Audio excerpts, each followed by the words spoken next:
بسم اللہ الرحمن الرحیم۔ حضرت مسلم کو عبید اللہ ابن زیاد کے پاس حاضر کیا گیا تو کسی نے کہا امیر کو سلام کر۔ مسلم نے کہا پناہ با خدا، وہ امیر نہیں جو اسے سلام کروں۔ دوسری یہ بات ہے کہ اس وقت کا سلام مجھے کیا فائدہ دے سکتا ہے، اگر وہ مجھے چھوڑ دے گا تو سلام کر لوں گا۔ عبید اللہ ابن زیاد نے یہ گفتگو سن کر کہا اس کا سلام کرنا آسان ہے، اگر سلام نہ کرے گا تو مارا جائے گا۔ مسلم نے جواب دیا مجھے قتل کرے گا تو کیا ہوگا، اس سے پہلے بھی دوسرے بدکارترین شخصوں نے مجھ جیسے بہترین اشخاص کو قتل کیا ہے۔ عبید اللہ ابن زیاد نے کہا اے آک و شاک، تو نے امام وقت پر خروج کیا، امت اور مسلمانوں کے اجتماع میں اختلاف ڈالا اور فتنہ برپا کیا۔ مسلم نے کہا تو جھوٹ بولتا ہے۔ اے پسر زیاد، معاویہ ہی امت کے اجتماع سے مسلمانوں کا خلیفہ نہیں ہوا بلکہ دغا بازی اور تعصب سے وسیع پیغمبر صلی اللہ علیہ وآلہ وسلم کے خلاف ہو کر خلافت چھین لی، اور یہی یزید کی کیفیت ہے۔ اللہ تعالیٰ بدترین شخص کے ہاتھ سے درجہ شہادت عطا کرے گا۔ خدا کی قسم میں راہ راست پر ہوں، میری نیت اور اعتقاد میں ذرا بھی تبدیلی اور تغیر نہیں آیا۔ میں حسین ابن علی علیہ السلام کی فرما برداری میں، جو امیر المومنین اور پیغمبر کا خلیفہ اور جانشین اور مسلمانوں کا امام اور پیشوا ہے، ثابت قدم ہوں۔ یزید اور معاویہ کو فاسق و فاجر جانتا ہوں۔ عبید اللہ نے کہا تو معاویہ کو فاسق کہتا ہے، حالانکہ تو خود مدینہ میں شراب پیتا تھا۔ مسلم نے کہا اے کذاب ابن کذاب، شراب تو اس شخص نے پی ہے جو ناحق مسلمانوں کا خون بہاتا ہے اور اسے گناہ نہیں سمجھتا، اور خون ریزی سے ایسا دل خوش کرتا ہے گویا کچھ گناہ ہی نہیں کیا۔ عبید اللہ نے کہا اے فاسق، تو نے یہ سمجھ کر مہم اختیار کی تھی کہ کام بن جائے گا، مگر تو اس عہدے کے لائق نہیں تھا، اس لیے اللہ تعالیٰ نے تجھے کامیاب نہ ہونے دیا اور اس شخص کے نصیب کیا جس کو اس منصب کے لائق پایا۔ مسلم نے فرمایا الحمدللہ، ہمارا تمہارا فیصلہ قیامت کے دن خدا تعالیٰ کے سامنے ہوگا۔ عبید اللہ نے پوچھا کیا تو سمجھتا ہے حسین کو خلافت مل جائے گی؟ مسلم نے کہا جو کچھ سمجھے ہوئے تھا وہ محض خیال ہی نہ تھا بلکہ یقینی امر تھا۔ عبید اللہ نے کہا اگر میں تجھے قتل کر دوں تو خدا تجھے مار ڈالے۔ مسلم نے جواب دیا تجھ جیسے خبیث چلن والے شخص کے ہاتھ سے ناحق خون ریزی کا ہونا کوئی مشکل بات نہیں ہے۔ خدا کی قسم، اگر 2 آدمی بھی میرے ہمراہ ہوتے اور ذرا سا پانی مل جاتا تو تجھے اس قصر میں بلا چکھا دیتا۔ فی الحقیقت جس شخص نے اس مکان کی بنیاد ڈالی ہے وہ ملعون ہے۔ اگر تو مجھے مار ڈالنے کا مصمم ارادہ رکھتا ہے تو قریش میں سے کسی شخص کو میرے پاس بھیج کہ میں اس سے کچھ وصیت کی باتیں کہہ دوں۔ عبید اللہ نے عمر ابن سعد ابن ابی وقاص کو آپ کے پاس بھیجا کہ جو کچھ وصیت کرنی ہے اس سے کر دی جائے۔ عمر ابن سعد نے مسلم کے پاس آ کر کہا جو وصیت ہے مجھ سے کہہ کہ میں اسے بجا لاؤں گا۔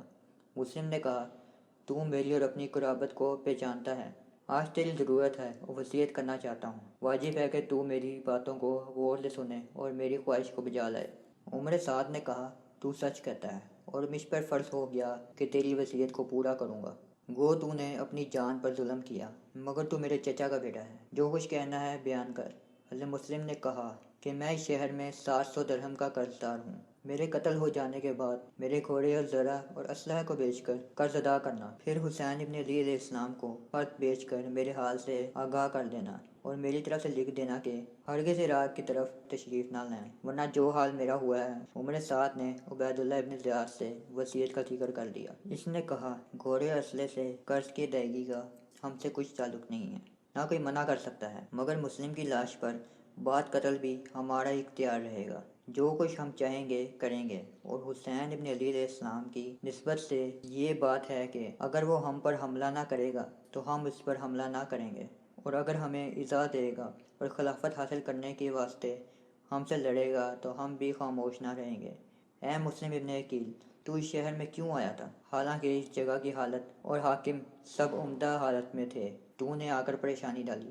مسلم نے کہا میں اس شہر کے لوگوں کو پریشان کرنے کی غرض سے نہیں آیا، مگر کیونکہ تم نے بڑے بڑے قاعدے جاری کر دیے ہیں، مصر روم کے بادشاہوں اور ایران کے حاکموں جیسے قوانین کا برتاؤ کر رکھا ہے، بلکہ خدا کے ساتھ سنت کے خلاف عمل و درآمد ہوتا ہے، امر معروف بالکل ختم ہو گیا ہے، کوئی شخص بدی سے نہیں روکتا۔ اس لیے امیر المومنین حسین علیہ السلام نے مجھے اس جگہ بھیجا کہ امر معروف اور نہی عن المنکر کے طریق کو جاری کروں، خلق خدا کو اللہ تعالیٰ کے احکام اور محمد مصطفیٰ صلی اللہ علیہ وآلہ وسلم کی سنت پر چلاؤں، کیونکہ امیر المومنین علی علیہ السلام کی وفات کے بعد خلافت ہمارا حق تھا، اور تم بھی اس بات سے خوب واقف ہو، خواہ اسے مانو یا نہ مانو۔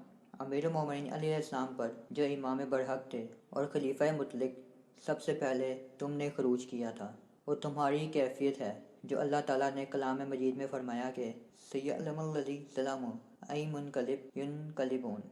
عبید اللہ ابن زیاد نے یہ کلام سن کر بے حیائی کی اور خدا اور رسول کا ذرا بھی پاس نہ رکھا، اور امیر المومنین علی و حسین و مسلم علیہ السلام کی نسبت نالائق الفاظ منہ سے نکالے۔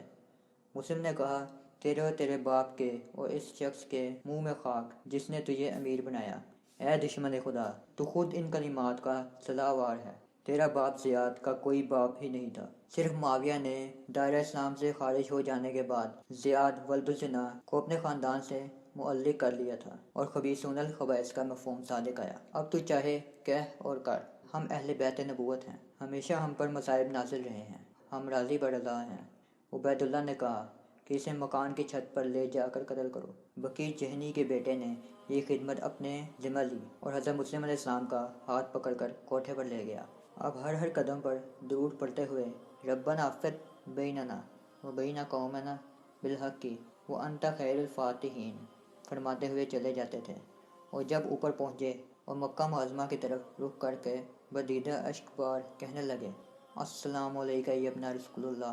تمنا تو یہی تھی کہ ایک بار اور بھی دیدار شوق کی زیارت آفتاب جمال سے منور کرتا، لیکن افسوس کہ دنیا میں اب اس آرزو کا پورا ہونا غیر ممکن ہے۔ اس تقریر کے بعد آپ نے دعا کی اور قاتل سے کہا کہ اپنا کام کر۔